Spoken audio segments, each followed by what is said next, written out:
Okay na yung bagal daw, kada kayo gagayam, ka namin ang tinaka-community radio sa Gada 104.7 FM, shock ni Manong yung arafi ang mga ibingay kadagiti, sumagmamano adamdamag manipod iti lokal, regional, kan iti muna adamdamag, iti ulon dagiti damdamag kan iti detalye na, iti Provincial Agri Board convenes for 2026 third quarter meeting.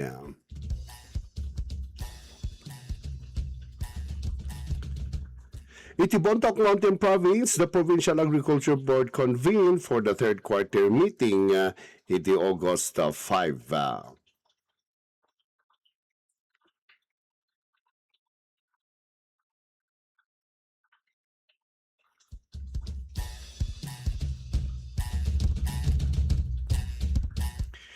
Iti DTI Mountain Province, sa Palsil Lunch Services Facility to Food Processing in Busao.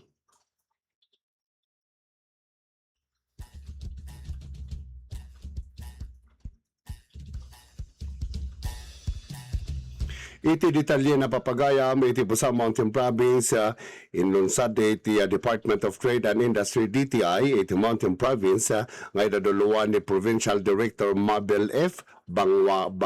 Banggawan iti Shared Service Facility SSF para iti panagproseso iti taraon iti Salt and Pepper Agricultural Learning Center Incorporation winosapal si idi Agosto 5, 2026 ijay ganggang saan kiniway Busao Mountain Province. Iti panag ilungsad kat may saan napatag atukad iti panang ipatungpal iti DTI iti panakatulong kadagiti organisasyon kan pagtaangan ang negosyo babaw iti panangitid kadagiti modernong kagamitan iti panagproseso iti taraon. Dahito igakat mga papigsa iti produksyon, mga pasayat iti kalidad dagiti produkto, kan mga paado iti pagbiyagan dagiti manalon. Ag proseso iti taraon, kan dagiti negosyante iti lugar. Iti mensahe na panangasangbay, panangisangbay, inyab ka sa nisapal si Manager Safe Pakas. Iti naunag panagyaman iti DTI Mountain Province kan kadagiti kadwana kakadwana iti panangipatungpal iti daytoy proyekto. Kinunana iti shared service facility kat saan lang pamuhunan iti kagamitan no diket simbolo iti panagkaykaysa may sa panggap kanapigsa pagtrabaho tapno mapabilag dagiti tattao ti Mountain Province. Inayon ada ito pasilidad kat mga papigsa iti kabailan ti sapalsi iti panangisuro kadagiti moderno awagas iti panagproseso iti taraon.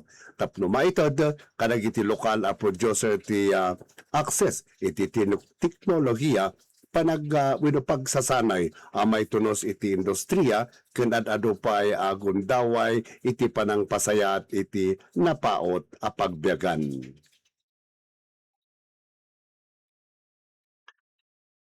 Impresentar mo ni Provincial Director Mabel F. Banggawan iti pakasaritaan ken panggap ti proyekto.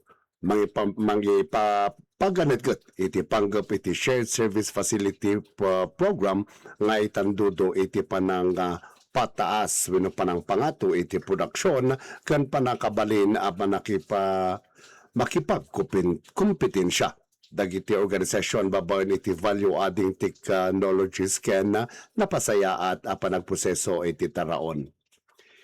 Pinanaknakan naman iti tuloy-tuloy nakasupport ati DTI kadagiti lokal nga organisasyon babaen iti panangipaay kadagiti pasilidad amang papardas iti produksyon. Mang pasayat iti kalidad dagiti produkto ken manglukat iti adado agundaway iti merkado.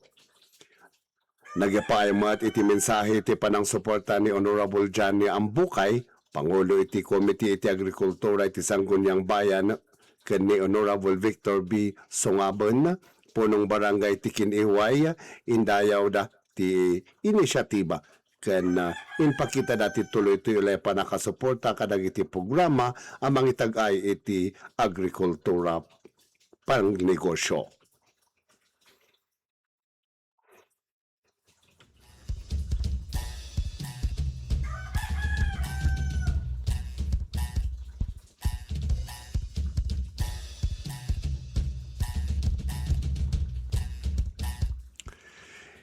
Iti dumapadamdamag, iti inladawan ng gilupas, iti talungal daw pa pigang sapat inisyatiba ti MPSU.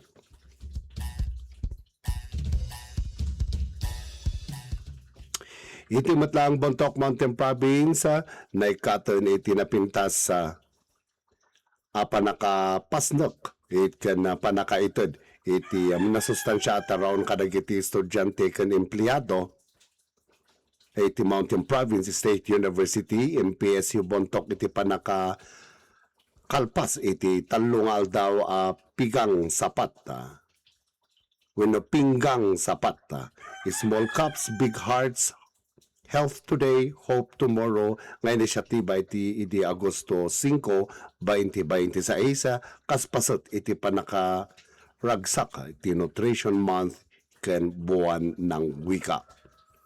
Iti nasyatiba ket yung Pangulo ni Gender and Development Unit GAD, iti panakay kadwa, iti Health Services Unit, wenno HSU, mangitag-ay iti nasaya at agang iti panangan kan masustansya at araon kan panakaiwan, iti aglawlaw babawn iti panangipay, iti libre ang masustansya ang merienda kadag iti estudyante ken empleyado, kastamot iti panangipalagip, iti panag-usar, iti mausar, manon atasa ken kutsara.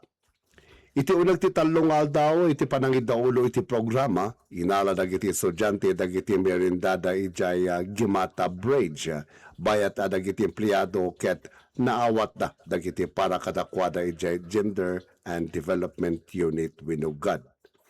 Sa nga panangipay itin masustansya at around iti inpakita ti pinggang sapat no dikat in pabigbig namat iti panagtalak iti universidad iti panang pabilag iti kultura iti salunat a panagbiag panagbiningay iti responsibilidad ken panang suporta kadag iti napudno ken natalged mayat mangsalaknib iti aglawlaw iti uneg iti komunidad ti campus.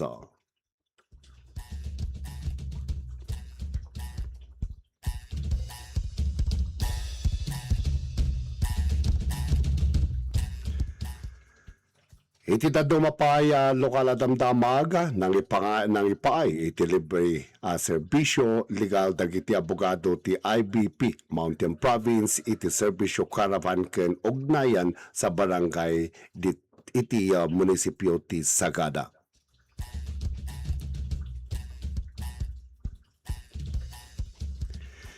Iti Sagada Mountain Province iti Agosto 4 kan 5, 2026 nakitinulong dagiti voluntaryong abogado manipod iti Mountain Province Chapter 80 Integrated Bar of the Philippines wenno IBP iti panakay daulo iti serbisyo karaban ken ugnayan sa barangay. May sa programa iti Department of the Interior and Local Government DILG babawin iti Retold Community Support Program no RCSP. Kas may sa kadagiti katuwang ahensya iti DILG iti daytoy programa nang ipaay iti IBP Mountain Province iti libre serbisyo serbisyong legal agraman ti legal counseling panagsagana ken panaka notaryo dagiti nalaka a dokumento para kadagiti barangay dagdag ken ambasing ito'y Sagada. Kalpasan ti aktibidad iti Sagada agtultuloy ti panakaidaulo iti serbisyo karaban ken ugnayan sa barangay iti nadumaduma napili a barangay iti entero Mountain Province agingga iti panakalupas iti barangay Bonot Parasiles inton Agosto 26, 2026. Inpakamo ti IBP Mountain Province nga agtultuloy da iti panaka kipasat kan panang suporta kadag iti kasta a programa tapno maidanon ti libre a serbisyong legal kadag iti amin a Pilipino. Nang runa kadag iti adda iti nakaro wenno nakarkaro a kasasaad ken dagiti mas napuyot a sektor ti komunidad.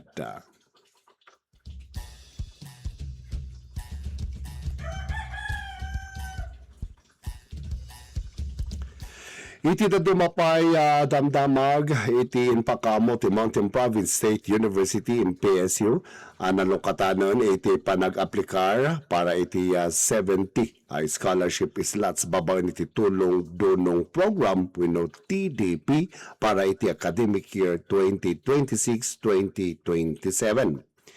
Ti scholarship ket nangipaay kadag iti kwalipikado nga estudyante ang naka-enroll iti CHED recognized bachelor's degree programs sa kas iti agriculture, fisheries, forestry, agricultural engineering, agribusiness, veterinary medicine, kenda dumapay mayan natop a kurso nga ititod dagiti state universities and colleges ken state agricultural universities and college wenno CAUCS. Mabalin nga agaplikar dagiti estudyante nga mga ramid wenno agaramid iti community extension work kas paset iti curriculum da one the job training wenno OJT wenno internship iti talon. Komunidad dagiti mama agricultural cooperatives, field offices ti Department of Agriculture wenno agri-enterprises kastamot dagiti makipasat kadagiti research extension activities direkta makitrabaho kadagiti manalon ken kadagiti market. Babaon iti programa tunggal scholar ket makaawat iti amin 15,000 pesos para iti academic year 2026-2027. May bingay iti 7,000 para iti muna a semestre ken 8,000 para iti maikadwa a semestre.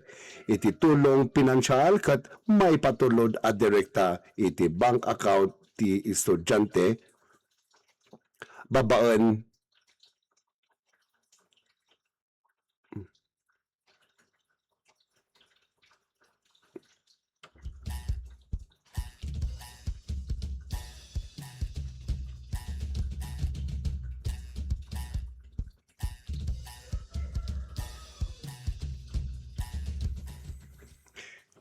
iti tuloy pa iti adamdamag iti napunno ken may parman iti DTP application form maala iti CHED Unifast Office Certificate of Registration wenno enrollment para iti 2026-2027. Official study load ang ipakita iti OJT wenno extension subject no maipakat. Certificate of indigency can photocopy iti balido a government issued ID wenno school ID. Dagiti aplikante saan ang makala iti certificate of indigency ket mabalin amang isubmite iti certificate of tax exemption wenno social case study kasukat na. Mawat dagiti aplikasyon aging ka iti Agosto 14 2026 ken mangipatungpal dayto iti first come first serve basis.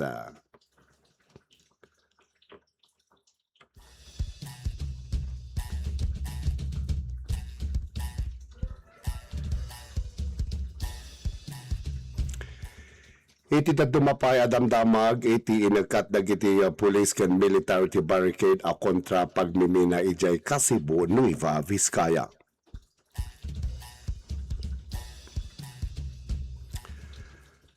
Kasibo, Nueva Vizcaya napandag iti police ken kamong ti military ijay barricade naipatakder dagiti umili nga mangkontra iti pagmimina iti Merkules Agosto 5 sigon iti lapuan iti Alyansa Novo Vizcayano para sa kalinisan wenno Anvic. Sigon ti grupo, inikat dagiti pulis ken military ti barricade nga induluan ni Nueva Vizcaya Police Provincial Director Paul Bumitivo na ibagaan ng ipakita mat ita iti dokumento manipod iti opisina iti mayor iti Kasibo amang panaknak iti lugar na nakatakduran ti barricade kat publiko a kalsada. Nailadawan mo iti grupo ti agtultuloy a panagyan dagiti pulis ken military iti lugar tapno sigon kadakwada bantayan ti kasasaad. Kinuna ti Avic aawan iti rason amag agtalin pay dagiti pulis ken military iti barricade. Sigun iti pamalubos ti grupo daytoy ket pasat ti agtultuloy a panakaiparangarang iti panang riribok panang gamas kuno panang amas kuno panang dadael ken panang pasrak iti military iti komunidad dagiti indigenous peoples ken Manalon ijay Kasibo nga agprotesta iti adu atawan maibusor iti operasyon ti pagmimina. Hinugyan dagiti umili ti Kasibo iti panangipatakder iti barricade iti Mayo 2026 manipudichay napasardeng iti panangiruar ken panangisirak ti North Luzon Mineral Resource Corporation kadagiti kagamitan na para iti exploration ken dagiti mineral samples.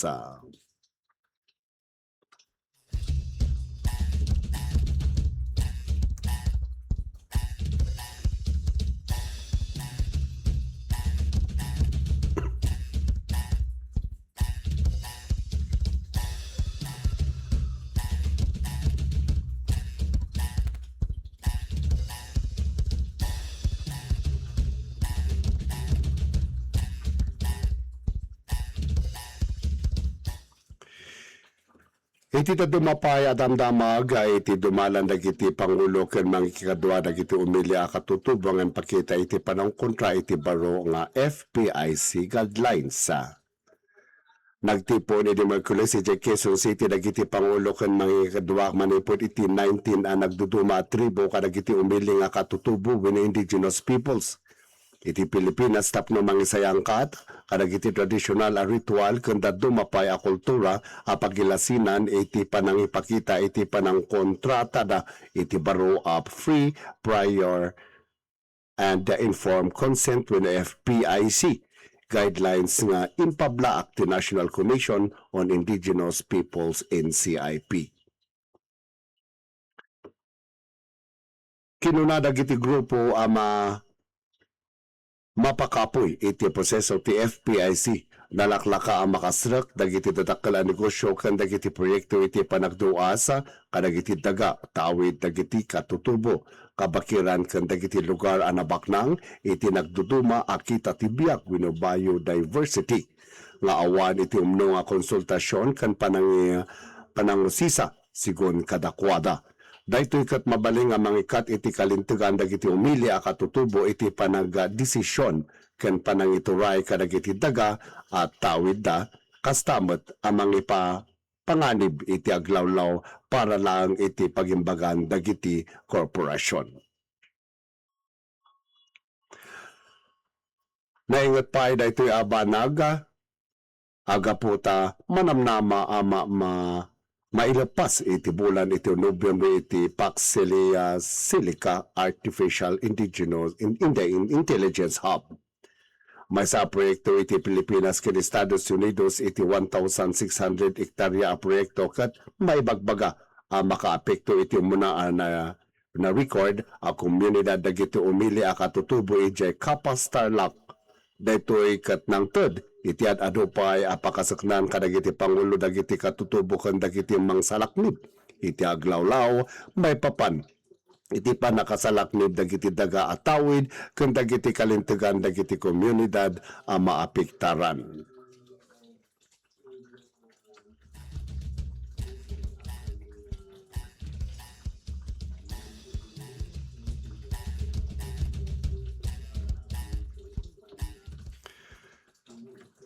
Iti matapak na iti panahon na gagayam, iti na ngayon na tropical storm Maymay, iti daga iti asideg, iti magsignal, when magsingal, Ilocosor, iti alas 4, iti bigat, kun itakat agdaldalyasat iti anyaman, iti amyanan a Luzon. Sigun iti DOST pag-asa adan iti Maymay iti napigsa dagem wenno angin 65 kilometers kada oras. Kan dumanon iti bugso iti 110 kilometers kada oras. Agtultuloy daytoy nga agaraw iti daya iti 10 kilometers kada oras. Nakaipatong paliti tropical cyclone wind signal number 2 iti amin Abalasi iti Mountain Province apakiramanan dagiti ili iti Sagada, Busaw, Tadjan, Bauco sa Sabangan, Bontok ken Sadanga. Dahito ket mangipakdar iti posibilidad iti napigsa nga angin ang mabalin nga mangdadaol kadagiti balay mula ken pasilidad. Naipatong palmat iti wind signal number 1 iti da dumapay apaset iti Mountain Province ken kadagiti kuno kasideg probinsya. No pa man agkarkarong agkapoy iti Maymay kabayatan iti panagdalyasat na iti kabanbantayan iti Northern Luzon posible latta tinapigsa atudo napigsa nga angin panaglayos ken panag-rusing iti daga nang luna kadagiti nababa a lugar ken kabanbantayan. Gapo iti daytoy mapalagipan na dagiti umili iti agtaltalinaw iti naalisto. Surutan dagiti bilin dagiti lokal nga opisyal ken dungeg kadagiti barbaro apakdaar manipud iti DOST pag-asa ken NDRRMO.